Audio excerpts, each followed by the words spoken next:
Welcome to the YouTube channel for the podcast Riffin Radio. My special guest is Barbadian bassist and producer Nicholas Brancker, whose music has been described as sonic reasonings with many tongues, which also speaks to the eclectic influences that have shaped him. Ramsey Lewis, Maurice White, Peter Tosh, Eddy Grant, Miles Davis. In the industry, he's known as the hitmaker, and he's also collaborated with Roberta Flack, also with Cyndi Lauper and Simply Red. I spoke to him about Eddy Grant.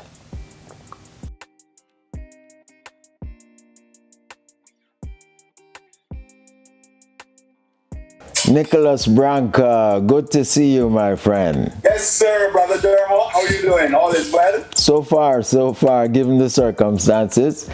Which of Eddy Grant's songs impacted on you first?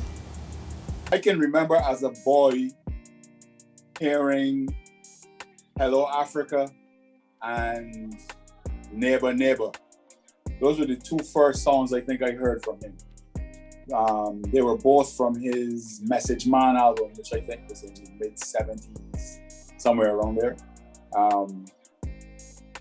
He had done a couple of videos that he may have actually done them here because he was on, just kind of singing in a studio and thing. But I really liked how, as a youngster, I felt it was fresh, it was different, but it was still very Caribbean. In a unique way. So after that, he kept putting out music and whatnot, but those two songs, and to this day, I think those two songs are the songs that move me the most when I think about him. How did you actually meet him and began working with him? He moved here in 1981, and in 1985, I was playing in a Calypso tent band, at the crop over time, carnival time, you have these Calypso tents where all the Calypsonians perform and try to get into the various competitions and whatnot. I was in a Calypso tent that was owned at the time by the mighty Gabby. And Gabby and Eddy were very close. And so when Gabby was doing his recording, he mentioned, well, I got band. I could bring up some of the guys and we could, and they could play on the recording because they'd been in the tent. We had been in the tent playing the songs for weeks. So then I went up, and that was the first time I met him. I went to just play bass on some Calypso songs that he was recording because he was very instrumental in helping Gabby as a recording artist, not necessarily, because Gabby was a great Calypsonian, but he wasn't really prolific as a recording artist, and Eddy was really instrumental in helping him with that.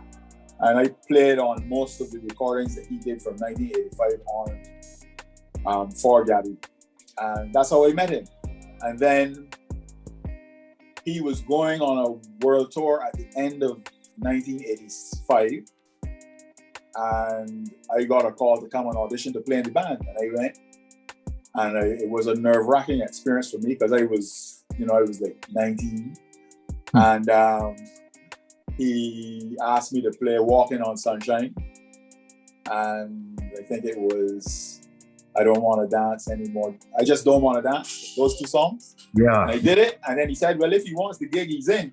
And I was like, really? And that's how we met.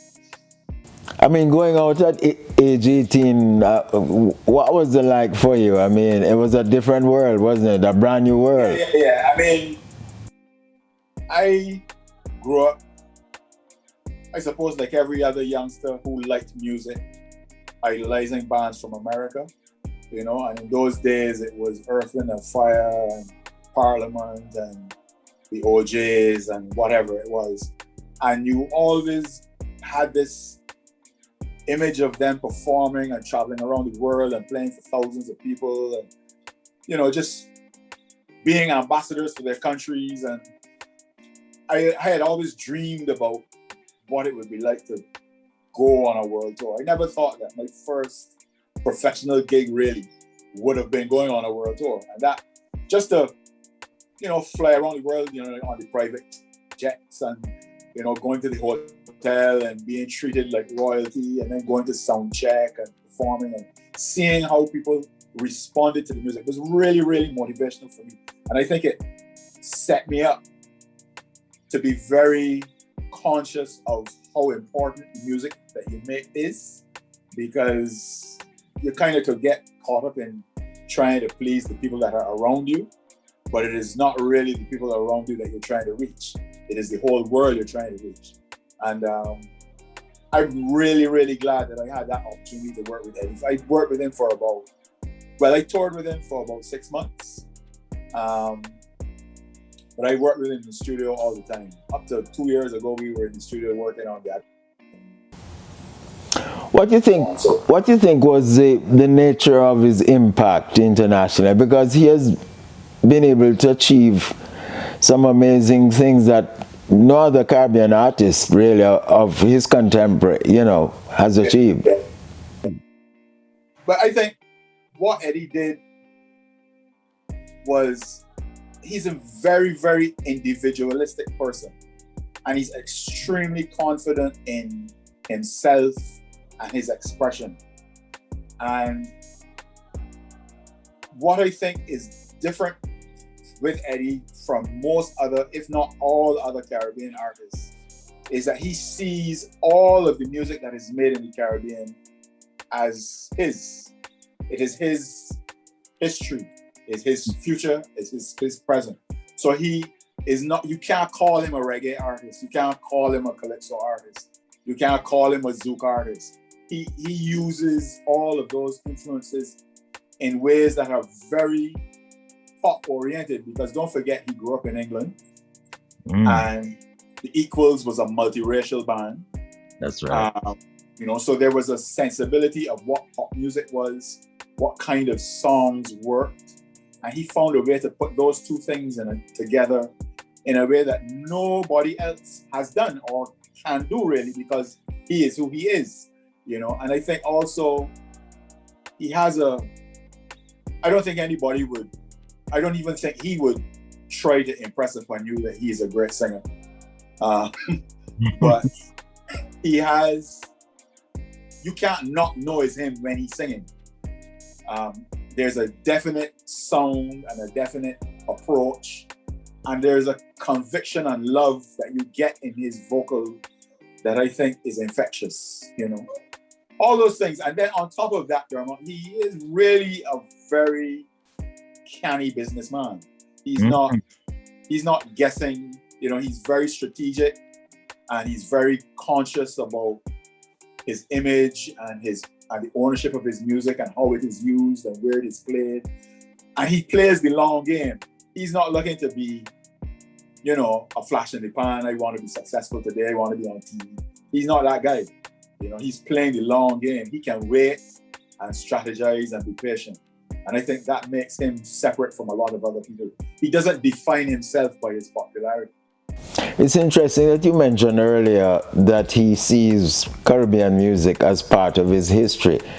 And he even sort of claimed, there have been conflicting claims about that he invented soca. What's your take on that?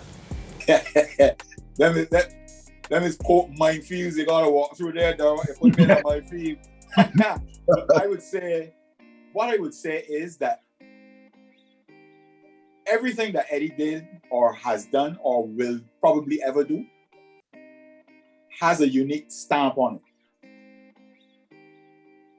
In the mid-70s, when he made that same Neighbor Neighbor song, it was an interpretation, it was a juxtaposition of Caribbean rhythm, calypso rhythm, and soul construction of the song. Right? But it was a pop song, so people would not really think of it as a soca tune, because he's singing about, it's actually a song. It's not like a soca tune telling you to dance, or it's not constructed like a calypso. But if you think about the rhythm, he's fusing two things in a way that is unique to him. I mean, Lord Nelson and Ras Shorty I and those did a similar thing around the same time. But their own music had their own and their own interpretation of the influences, because I mean, like every other country in the world, every other region in the world, you are influenced by what you hear, what you see, and you have to interpret it in a way that is unique to you. So I would shy away from saying anybody invented any kind of music anywhere in the world, because I think there are always a potpourri of people who are influenced by the same things at the same time and will express them slightly differently, and it becomes a movement if more people are doing it. It can't become a movement if one person is doing it. It becomes a movement when different people are interpreting the same thing in the same way, and it begins to speak to the people around it. But he did, and even in Barbados in the 80s, he had a very, very important influence on how Calypso sounded, because he approached it from a different angle. Like, so for example, soca music has always had this beat that goes dum, ba, ba, dum, which is kind of like fast dance hall in a way. What he did was he put the straight 4 from disco with a hand clap in the middle of the calypso. So he was going boom, ba, boom, ba, boom, ba, boom, ba, and then he put the snare pattern on a tom, on a conga. So you'll be hearing boom, boom, boom, boom, boom, boom, boom, boom, boom, boom. That changed the whole feel of the music, right? So if you want to say that he created that style of soca or calypso in Barbados, then yes. But it did influence everybody, and it came from somewhere. It's not like you couldn't really work out where it came from. So another style which he in fact does claim the invention of is Ringbang, but somehow it hasn't been as successful. Why is that, you think? As I said earlier, Eddie's a long game man, right? So I don't think he would tell you that it's not successful, because he's patient. You know what I mean? What I think he is trying to do with Ringbang, or has tried to do, which is kind of hard in this world now with the way social media is and whatnot, is that he is aware of the fact that music in and of itself is no longer a selling point in alone. It has to be part of a bigger story. If you think about what music is successful now, it's always part of a story. There's always something wider that's going on. So I know, I mean, as you, as a Jamaican, know, if it wasn't for the kind of the Rastafarian culture and that surrounds reggae music, it wouldn't have the same kind of appeal, because there's a story around it. Much like how hip hop has that kind of gangster life whole vibe around it. So I think what Eddie is trying to do is to create a story around an approach. And the story has to come before the music is successful. So maybe he's, biding his time. But as I just said, it is the way that the world is set up now, it's very hard to control a narrative, because the influences are so varied and so quick. Life changes from 1 minute to the next, just depending on who puts something on TikTok or who puts something on Instagram. It changes. You can't really control the narrative in the same way. So I can see where the challenge is, but I think he's much more patient than we are. If you had the opportunity to work with him again on a project of your own choosing, working in the capacity of both a bass player and a producer, what would that project be? But I can't think of anything that I would not want it to be. You know what I mean? I like working with Eddie in the studio because he's a demanding perfectionist, and he's very conscious of how important it is to represent yourself regionally in everything that you do, which is how I approach what I do. I mean,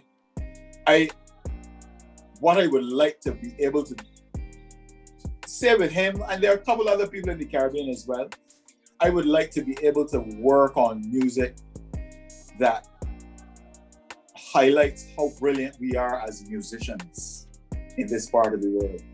A lot of our music doesn't reflect that, you know, because we're so caught up in the technology, you know, we kind of take shortcuts with a lot of our production, and we don't have the money either. But I think it is really important for the rest of the world to know how brilliant and how creative the musicians in this part of the world are. You know, like how you get a sense of how brilliant musicians from Cuba are, or from Brazil, or from South Africa. You know, that kind of way of doing things that you can't ignore, and it's just infectious. I don't think we have been able to impress ourselves on the world in that same way. And I that is what I would love to be able to be a part of. Well said, my friend. Good to see you. Brother, take care. Keep the flags burning. Thanks, man. Take care. All right.